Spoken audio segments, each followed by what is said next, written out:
प्रभु प्रिय संतानों से विशेष अनुरोध है कि इजी वे मुरली दर्शन चैनल को सब्सक्राइब अवश्य करें, रोज नोटिफिकेशन मिलते रहें उसके लिए ऑल पर टच अवश्य करें। साथ साथ वीडियो अगर अच्छा लगा हो, स्पष्ट समझ में आया हो तो अवश्य सभी को शेयर करें और लाइक भी करना ना भूलें। अगर कुछ त्रुटि हो तो कमेंट बॉक्स में जाके अपने इस भाई को कमेंट भी करना ना भूलें। इन्हीं शब्दों के साथ आप सभी खुश रहें, खुशहाल रहें, खुशियां बांटें। तो आइए चलते हैं, सुनते हैं बाबा की मुरली का सार। तेरा तुझको अर्पण क्या लागे प्रभु मेरा। तो आइए 13/12/2023 के महावाक्यों का सार। आज का ये जो अंक है इसे दुनिया ने अशुभ माना है। बाबा कहते बच्चे, कर्म ही शुभ और अशुभ, और जो कर्मों के बीज हैं, जो संकल्प जिन्हें कहा जाता है, मनुष्य के अंदर अगर निगेटिविटी है तो उसके पूरे जीवन के लिए अशुभ, और पॉजिटिविटी है तो शुभ ही शुभ, शुभ ही शुभ, शुभ ही शुभ। इसलिए तेरा तुझको अर्पण, तेरा शब्द तो बहुत अच्छा है। देखा जाए तेरा शब्द आते ही ईश्वर की याद आती है, सब कुछ तेरा, कुछ नहीं मेरा। तो आइए आज शुभ और अशुभ के ज्ञान को समझते हुए, अंकों को नहीं समझ को समझते हुए आज ईश्वरीय महावाक्यों का सार ग्रहण करेंगे और अपने जीवन में शुभ चांद लगाएंगे, शुभ श्रृंगार करेंगे अपने जीवन में। देखो बाबा कहते, मीठे बच्चे तुम्हारा रूहानी योग है येवर प्योर बनने के लिए, क्योंकि तुम पवित्रता के सागर से योग लगाते हो, पवित्र दुनिया स्थापन करते हो। हम कोई अपनी नाभि कमल, हृदय कमल या दूर नीर कमल, नीर के पानी के अंदर जो है उसमें ध्यान नहीं करते। हम अपने को आत्मा निश्चय कर निराकार शिव पवित्रता के सागर से योग लगाते हैं। बहुत बड़ा डिफरेंट है, फर्क महसूस करो। मीठे बच्चे तुम्हारा रूहानी योग है एवर प्योर बनने के लिए, इसलिए क्योंकि तुम पवित्रता के सागर से योग लगाते हो, पवित्र दुनिया स्थापन करते हो। निश्चय बुद्धि बच्चों को पहले पहले कौन सा निश्चय पक्का होना चाहिए, उस निश्चय की निशानी क्या होगी सुनो। हम एक बाप के बच्चे हैं, बाप से हमको दैवी स्वराज्य मिलता है, यह पहले पहले पक्का निश्चय होना चाहिए। निश्चय हुआ तो फौरन बुद्धि में आएगा कि हमने जो भक्ति आदि की वह पूरी हुई, अब स्वयं भगवान हमें मिला है, अर्थात भक्ति का फल मिला है। निश्चय बुद्धि बच्चे ही वारिश बनते हैं। अब जिन्हें बाबा और बाबा की बातों पर भरोसा ही नहीं तो वारिश किस काम के।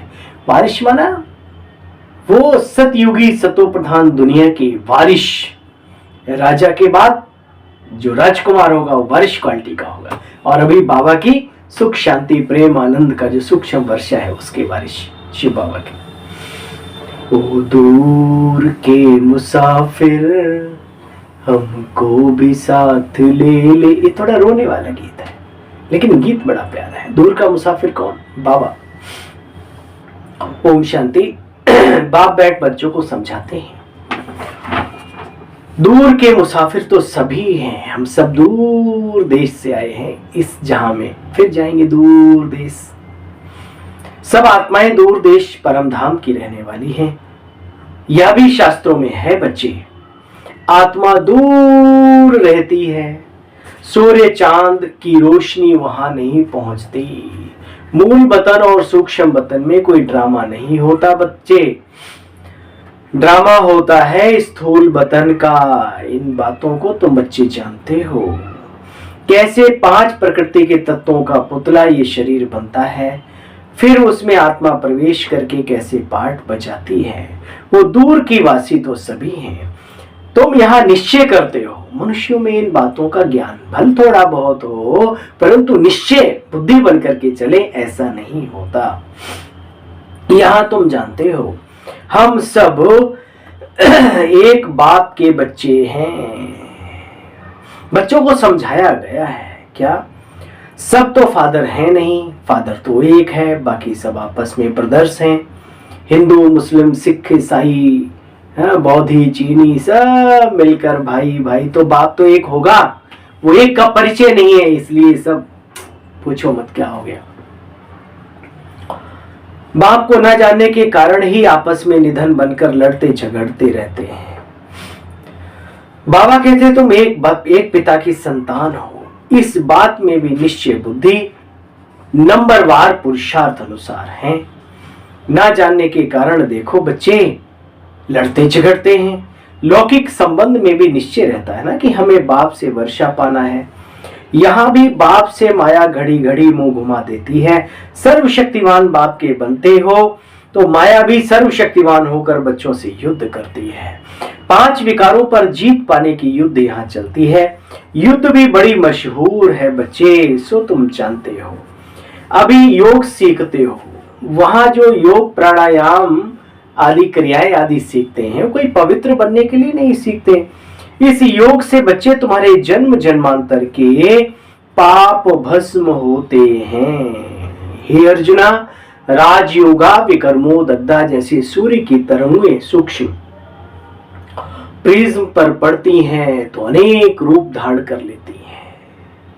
साथ साथ अग्नि तत्व, वो तो है ही अग्नि, दिखता कुछ नहीं है लेकिन भस्म बहुत कुछ किचड़ा टाइप का हो जाता है, सूख जाता है, जल जाता है, भस्म आग लग जाती है। सिगरेट पीते थे लोग चश्मे के उसमें लगा करके। ये राजयोग एक ऐसी पद्धति है, विद्या है, जिससे आत्मा के जाने अनजाने कुछ जो विकर्म है, जो गंदगी है, जो कचड़ा है नेगेटिविटी का, वो भस्म होता है। बशर्ते जैसे सूर्यमुखी सूर्य के चारों तरफ घूमती है ना, खिली रहती, ऐसे ही जो सौर ऊर्जा प्लेटें हैं वो भी सूर्य की किरणें जब उस पर एकाग्रता के साथ पड़ती, हमारे यहाँ बहुत बड़ा सौर प्लांट है सौर ऊर्जा का, तो वो भी सूर्य के साथ साथ घूमता रहता है और रात भर घूमता है, सुबह फिर उसके सामने आ जाता है। अगर इस अवस्था में हम रहें तो एनर्जी भी इकट्ठी होगी, विकार भी भस्म होंगे, हम बलवान, आत्म शक्ति भी हमारी इतनी बढ़ जाएगी कि पूछो मत। करेंगे तो होगा, बातों से कुछ नहीं होगा, कुछ होगा नॉलेज मिलेगी बस।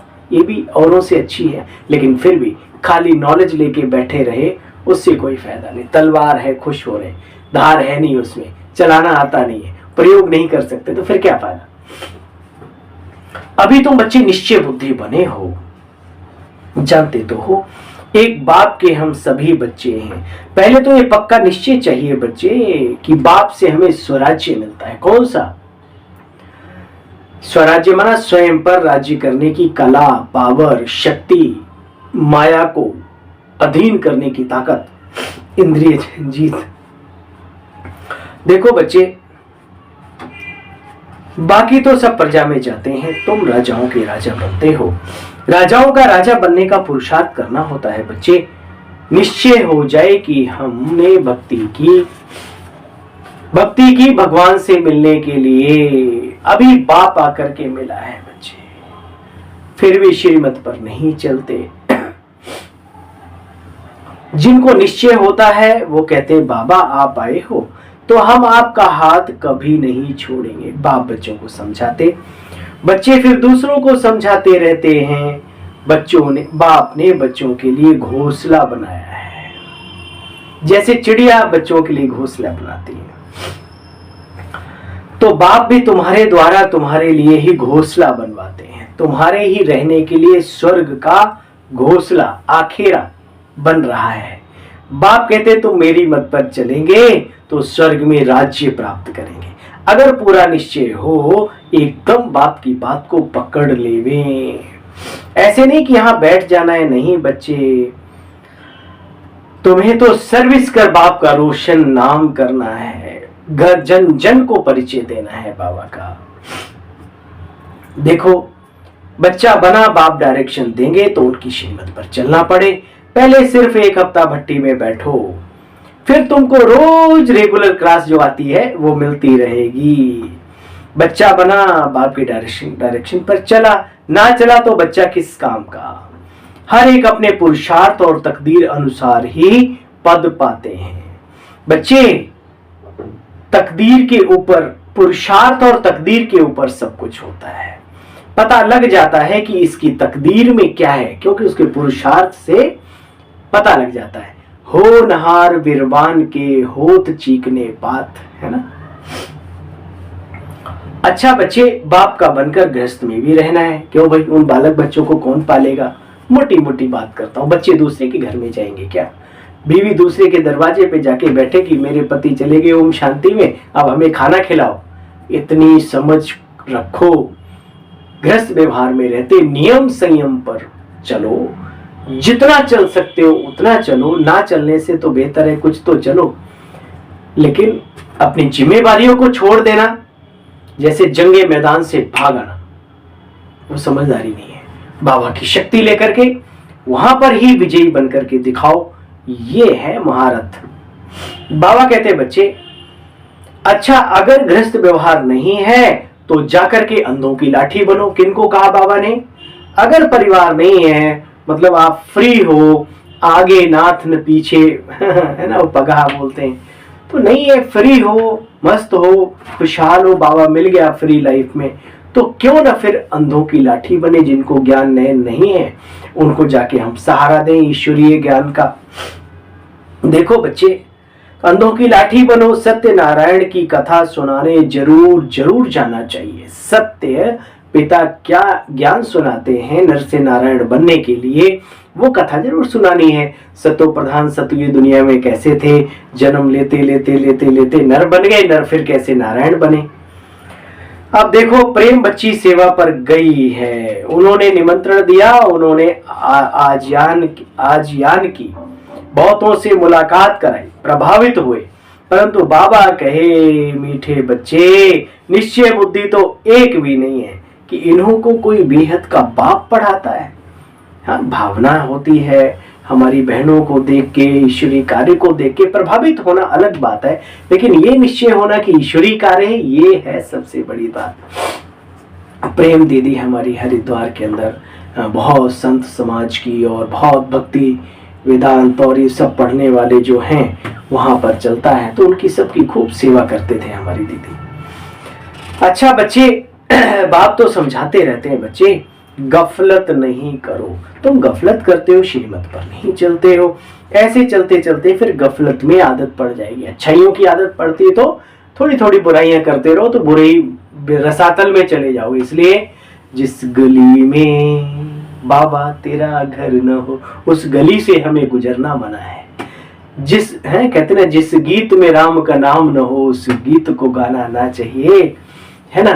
तो जिस जगह पर बाबा ना हो, जिस खुशी में बाबा नाम ना हो, जहां बाबा की बातें ना हो, तो हमें उधर उस गली में जाना ही नहीं है।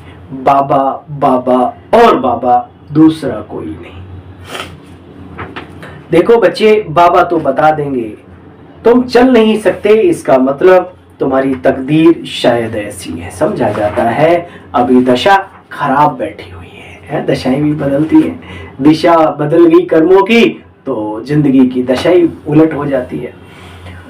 शायद आगे चलकर दशा अच्छी हो जाए। कोई काम के हल्के नशे में गिरते, कोई क्रोध के, कोई लोभ के, कोई मोह के, कोई अहंकार के, लेकिन आखिर है तो ये सारे विकार। पावन भारत पावन श्रेष्ठाचारी था, जो अब भ्रष्टाचारी कैसे बन गया, जैसे कि एकदम भ्रष्टाचारी। उन श्रेष्ठ देवताओं की महिमा तो बच्चे बहुत महान है। वो जो दुनिया में देवताओं को दिखाया है, देवताओं के राजा इंद्र, ऐसी कोई बात नहीं है। ये हमारे सनातन धर्म की जानकारी ना होने के कारण ऐसे देवी देवताओं के ऊपर लांछन लगाए कि वो ये पीते थे, वो डांस आदि देखते थे, आदि आदि आदि, है ना। वास्तव में देवताओं की जो दुनिया थी वो तो दैवी दुनिया। आजकल तो मनुष्य भी ऐसे कार्य करने से डरते हैं जो हमारे देवी देवताओं के बारे में दिखाया है। भगा ले गए, उड़ा ले गए, पता नहीं क्या क्या। तो बाबा कहते बच्चे, सत्य तो सत्य पिता ही आकर के समझाते हैं कि बच्चे देवताओं की दुनिया कैसी थी, कैसी थी, कैसी थी, विचार करो। तो बाबा कहते बच्चे, अब वही भारत जो दैवी दुनिया थी, जहां श्रेष्ठाचारी भारत था, वो बिल्कुल जैसे कि दलदल में पहुंच गया। देखो ना कैसे कैसे कारनामे मनुष्य कर रहा है। तो बाप कहते बच्चे, बात भारत की नहीं पूरे विश्व की बात है। हर एक, हाँ, अब मैं आया हूं, तुम हर एक बच्चे जानते हो, मैं दैवी संप्रदाय स्थापन करने आया हूं। देवी देवता धर्म है सबसे ऊंच ते ऊंच, परंतु मनुष्य कुछ भी समझते नहीं कि परम पिता परमात्मा ही पतितों को पावन बनाता है। पतित पावन है। जो भी धर्म स्थापन करने आते हैं बच्चे, वो खुद पवित्र बनते हैं। हर एक बात में अच्छे बुरे तो होते हैं, कम तकदीर और अच्छी तकदीर दोनों होती है। अब आखिरी इस रावण की नगरी को, इस भंभोर को, इस जड़जड़ी भूत अवस्था को, व्यवस्था को आग लगनी ही है। जब सूत उलझ जाए उसको फिर खत्म ही कर दिया जाता है। बाबा कहते बच्चे, इकट्ठे बच्चे रहकर पवित्र बनकर दिखाओ। माया के तूफान तो बहुत आते हैं बच्चे, यहाँ कोई बहाना आदि चल न सके। अरे तुम यहाँ राम की सेना में बैठे हो। जो राम की सेना के होंगे वो धीरे धीरे शने शने इन बाबा की बातों को समझते जाएंगे। बाप बच्चों की अवस्था को जानते हैं। निश्चय बुद्धि वाले बाप को अपना समाचार जरूर देंगे कि बाबा मैं आपको इतना याद करता हूँ, आपकी इतनी सर्विस करता हूँ। बच्चे समाचार लिखें तब तो विश्वास रखूं, सर्विस का सबूत भी दिखाएं, तब बाबा समझें। इसमें उम्मीद अच्छी दिखाई पड़ती है। फिर यह भी समझना चाहिए कि बाबा अकेला है, हम बच्चे बहुत हैं। ऐसे नहीं बाबा हमको रोज रोज रिस्पांस देना पड़ेगा, नहीं बच्चे। हाँ, बाप गरीब निवाज है। देखो रोज रोज चिट्ठी लिखो, बाबा हमें हर रोज चिट्ठी लिखे। अरे तुम अकेले लिखते हो, उसके पास कितने बच्चे हैं, सबको आंसर देना है। तो ऐसी कामना भी रखना ठीक नहीं है। जो अच्छा होता है ना वो सबके लिए तैयार रहता है। तो हर व्यक्ति को ये सोचना चाहिए कि हमारे जैसे तो बहुत होंगे, हाँ, जो उससे उम्मीद रखते होंगे। वो अकेला व्यक्ति, आज बाबा ने अपने लिए भी देखो क्या कहा है ना। तो समझदार बनकर के जीवन को आगे बढ़ाओ। बाबा कहते बच्चे देखो समझना चाहिए कि बाबा अकेला है, हम बच्चे बहुत हैं। ऐसे नहीं बाबा को रोज रोज रिस्पांस देना पड़ेगा, नहीं बच्चे। बाप है ही गरीब निवाज। जो ज्ञान से गरीब होते हैं बाबा उनको फिर नवाजते हैं। जैसे माँ होती है, छोटे बच्चे को पाल पोस के बड़ा किया, अब तो खेल कूद खा, और दूसरा बच्चा पैदा हुआ, चलो उसकी केयर करने लगे। यही तो होता है ना, या उसी एक में ही लगे रहे हमेशा। देखो बच्चे सुखधाम में जाने का तुम बच्चे अभी पुरुषार्थ कर रहे हो, जानते तो हो। यही भारत सोने की चिड़िया थी, अथाह सुखों का भंडार था, भंडार। आत्मा आनंद में रहती थी, प्रकृति सुखमय संसार था। अच्छा, मीठे मीठे स्केले बच्चों प्रति माता पिता बाप दादा का याद प्यार और गुड मॉर्निंग। रूहानी बाप की रूहानी बच्चों को नमस्ते। बोलो भाई, हम सब रूहानी बच्चों की रूहानी बाप दादा आपको भी नमस्ते नमस्ते। ओम शांति। थैंक यू, शुक्रिया मीठे बाबा। धारणा का सार है, कोई भी बहाना ना कर बाप की श्रीमत पर चलो, सर्विस का सबूत दो। हम हैं ईश्वर की संतान, हमारा ऊंच से ऊंच घराना है, ये कभी भूलना नहीं, इसी नशे में रहना है। निश्चय बुद्धि बनना और दूसरों को भी बनाना है। जो आपके अंदर निश्चय की बातें वो दूसरों के साथ भी शेयर करनी चाहिए। वरदान है, श्रेष्ठ स्वमान की सीट पर रहे, सर्व को सम्मान देने वाले, सर्व के माननीय भव। सदा अपने श्रेष्ठ स्वमान में स्थित रहकर निर्माण बन सबको सम्मान देते चलो। तो यह देना ही बच्चे जैसे कि लेना हो जाएगा। सम्मान देना अर्थात उस आत्मा को उमंग उल्लास में ला करके आगे बढ़ाना। सदा स्वमान में रहने से सर्व प्राप्तियां तो बच्चे स्वतः ही हो जाएंगी। स्वमान के कारण विश्व सम्मान देगी और सर्व द्वारा श्रेष्ठ मान मिलने के पात्र माननीय भी बन जाएंगे। स्लोगन, जो सर्व को रिगार्ड देता है उसका रिकॉर्ड स्वतः ठीक हो जाता है। सुना, जो सभी को रिगार्ड देता है, सम्मान देता है, छोटों को भी, बराबर वालों को भी, बड़ों को भी, बूढ़ों को भी, है ना, सभी को, बहनों को, भाइयों को। जो सर्व को रिगार्ड देता है उसका रिकॉर्ड स्वयं ठीक ही हो जाता है। और सबसे बड़ा रिगार्ड है शिव बाबा का, और जो उसका रिगार्ड रखता है वो संसार का तो रखता ही रखता है। अच्छा, मीठे बच्चे तुम्हारा है रूहानी योग आत्मा का परमात्मा के साथ। तो शारीरिक प्राणायाम की बात नहीं है, वो भी अच्छी है, लेकिन समझना है, समझना है कि हमारा योग किसका और किसके साथ, कौन योग कर रहा है और किसके साथ कर रहा है, ये समझकर योग करो। मीठे बच्चे तुम्हारा रूहानी योग है एवर प्योर, जो सदा शिव है, सदा पवित्रता का सागर है। एवर प्योर बनने के लिए, क्योंकि तुम पवित्रता के सागर से योग लगाते हो, पवित्र दुनिया स्थापन करते हो। थैंक यू मीठे बाबा। अपने कार्य में हम सबको, विशेषकर अपन को, खुद को, हमें आपने अपने साथ साथी बनाया, इसलिए प्रभु आपका भी शुक्रिया। और प्रभु के सभी वत्सों को, हमारे मीठे मीठे बहनों भाइयों को भी अपने सेवा साथी भाई की ओम शांति, ओम शांति, ओम शांति।